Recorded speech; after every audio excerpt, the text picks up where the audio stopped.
Morning students, आज हम करेंगे ईवीएस का रिमेनिंग चैप्टर जो हमारा रहता था उसके बारे में पढ़ेंगे। कल हमने पोल्यूशन का टॉपिक स्टार्ट किया था। पोल्यूशन में हमने दो पढ़े थे कल, water pollution and air pollution. Today I will हम क्या करेंगे, रीड करेंगे नॉइज़ पोल्यूशन। नॉइज़ पोल्यूशन क्या होता है? Loud noise emerging from factories, crackers, blast, trains, vehicles, aeroplanes, TV, radio etc. is called noise pollution. Noise pollution cause irritation, migraine, deafness and hypertension.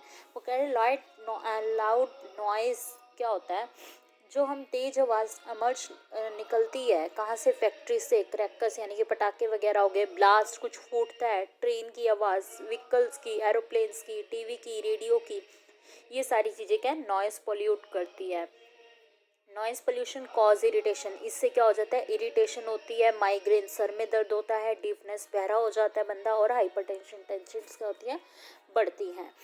Next topic है हमारा soil pollution. Soil pollution क्या होता है? When harmful waste are mixed with soil, जो harmful चीज़ें होती हैं, हानिकारक चीज़ें होती हैं, वो मिक्स हो जाती हैं किसके साथ? मिट्टी के साथ। It spoils the soil and cause soil pollution, वो सॉइल को क्या कर देती हैं? स्पॉइल यानी कि खराब कर देती हैं, और वो सॉइल पोल्यूशन का कारण बन जाती हैं।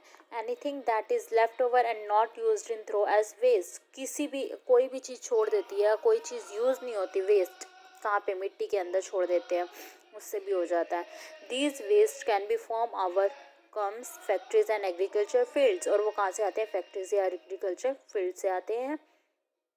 Polluted soil is very dangerous at to the crops, जो पॉल्यूटेड सॉइल होती है, खराब मिट्टी, प्रदूषित मिट्टी होती है, वो हमारे लिए क्या होती है? क्रॉप के लिए बहुत ज़्यादा हानिकारक होती है। क्रॉप यानी कि जो वीट वगैरह हम या कुछ भी खाने का उगाते हैं उसमें क्या करते हैं, क्या कहते हैं, बहुत ज़्यादा हानिकारक होती है। Some harmful chemicals get observe by plants, कुछ हार्मफुल केमिकल्स भी क्या होते हैं? प्लांट्स एब्जॉर्व कर लेते हैं। When we that the food grown in polluted soil, जो कि पॉल्यूटेड सॉइल पे, प्रदूषित मिट्टी पे क्या होता है? फूड उग जाता है, वही कंज्यूम दिस, और वही हम खा लेते हैं। हार्मफुल सब्सटेंसेस जो हमें क्या करते हैं? हानिकारक पहुंचाते हैं। नेक्स्ट है हाउ टू कंट्रोल पोल्यूशन, हमें पोल्यूशन को किस तरह से कंट्रोल करना चाहिए। कंट्रोलिंग एयर पोल्यूशन, अब एयर पोल्यूशन को कैसे करना चाहिए पहले हम वो पढ़ेंगे। Factories should render their waste gases harmless before releasing them into the atmosphere. वो कह रहे हैं जो फैक्ट्रीज से वो क्या करता है, वेस्ट जो गैसेस निकलती हैं वो हमारे लिए हार्मलेस रिलीज करती हैं एटमॉस्फेयर के अंदर, उसके ऊपर कंट्रोल करना चाहिए कि ऐसी गैसेस का यूज़ करना चाहिए जो हार्मलेस करे, जो कम वो रिलीज़ करनी चाहिए उनको। नेक्स्ट है plants more and more trees, हमें ज़्यादा से ज़्यादा पेड़ पौधे लगाने चाहिए जिससे ऑक्सीजन क्या हो, हमें मिल सके और कार्बन डाइऑक्साइड जा सके। Use a bicycle for going to nearby places, अगर हम पास के स्थान पर जाना है तो हमें बाईसाइकिल का यूज़ करना चाहिए, एक्टिवा या बाइक का यूज़ नहीं करना चाहिए। Check vehicles for pollution regularly, हमें व्हीकल्स का पोल्यूशन रेगुलरली चेक करना चाहिए कि ये ज़्यादा तो नहीं कर रहा। नेक्स्ट है कंट्रोलिंग वाटर पोल्यूशन, अब वाटर पोल्यूशन को हमें कैसे कंट्रोल करना चाहिए, अब हम उसके बारे में पढ़ेंगे।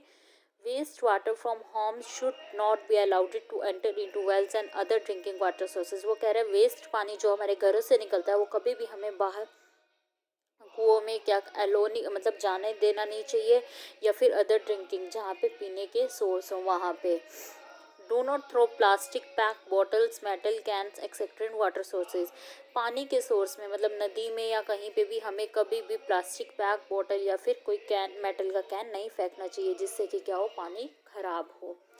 Factories should be prevented from throwing water into reverse and port, factory से जो भी मतलब वो गंदा पानी निकलता फेंकते हैं वो रिवर या पॉन्ड में नहीं जाना चाहिए। Sewage pipe should be laid away from pipes carrying drinking water, sewage pipe हमेशा कहाँ रखनी चाहिए? दूर रखनी चाहिए किसके? पीने के पानी से। आगे क्या है अब हमारा topic, benefits of planting tree, पेड़ लगाने से क्या बेनिफिट होते हैं हमें। Planting trees in our neighbourhood easily is one of the best thing we can do for the local environment and for the earth, वो कह रहा है पेड़ लगाने से जो हमारे पड़ोसी इन आवर नेबरहुड जो हमारे पड़ोसी हैं, really is the one best thing, ये सबसे अच्छी वस्तु है। We can do for the local environment, हमें आस पड़ोस में भी वो कह रहा है कि हमें क्या लगाने चाहिए, पेड़ पौधे लगाने चाहिए, लोकल इन्वायरमेंट पे भी लगाने चाहिए, and for the earth, earth पे भी लगाने चाहिए। It's no secret that trees help the environment. इसमें कोई सीक्रेट नहीं है कि जो पेड़ है वो हमारी हेल्प, हमारे इन्वायरमेंट की हेल्प नहीं करते। Trees have many other social, economic and environmental benefits. ये हमें सोशल भी, इकोनॉमिकली भी और इन्वायरमेंटल भी क्या करते हैं, बहुत बेनिफिट देते हैं। Trees are like the lungs of the earth. Trees क्या है, लंग्स को मतलब जो अर्थ के लंग्स हैं उसको बहुत पसंद है। They breathe in carbon dioxide and breathe on oxygen. ये कार्बन डाइऑक्साइड ले लेते हैं और हमें कौन से ऑक्सीजन दे देते हैं।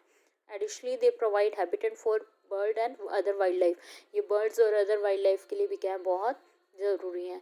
Trees absorb sound and reduce noise pollution. Trees जो है वो साउंड को एब्जॉर्व कर लेते हैं और नॉइज पोल्यूशन क्या करते हैं, कम कर देते हैं। This is especially important for people who live near highways and railway tracks. ये स्पेशली इम्पोर्टेंट किनके लिए है, मतलब जो हाईवे के पास रहते हैं, रेलवे ट्रैक के पास रहते हैं, उनको तो ज़्यादा से ज़्यादा ट्री वैसे ही लगाने चाहिए। इन सब केसेस, कुछ केसेस में a well planted ground of trees can reduce noise pollution up to 10 decibels. वो कह रहे हैं 10 डेसिबल्स तक नॉइज पोल्यूशन क्या करते हैं, ट्रीज कम कर देते हैं। We should plant more trees then what we cut. हमें उनको कट ना करके हमें उनको हमेशा लगाना चाहिए। In the winter trees can act and wind breaks from our home and help us to save on heating cost. वो कह रहा है विंटर्स में क्या करते हैं, ट्रीज हमारे को हवा रोकते हैं हमारे घर में आने से और हमें क्या करते हैं, हीट देते हैं।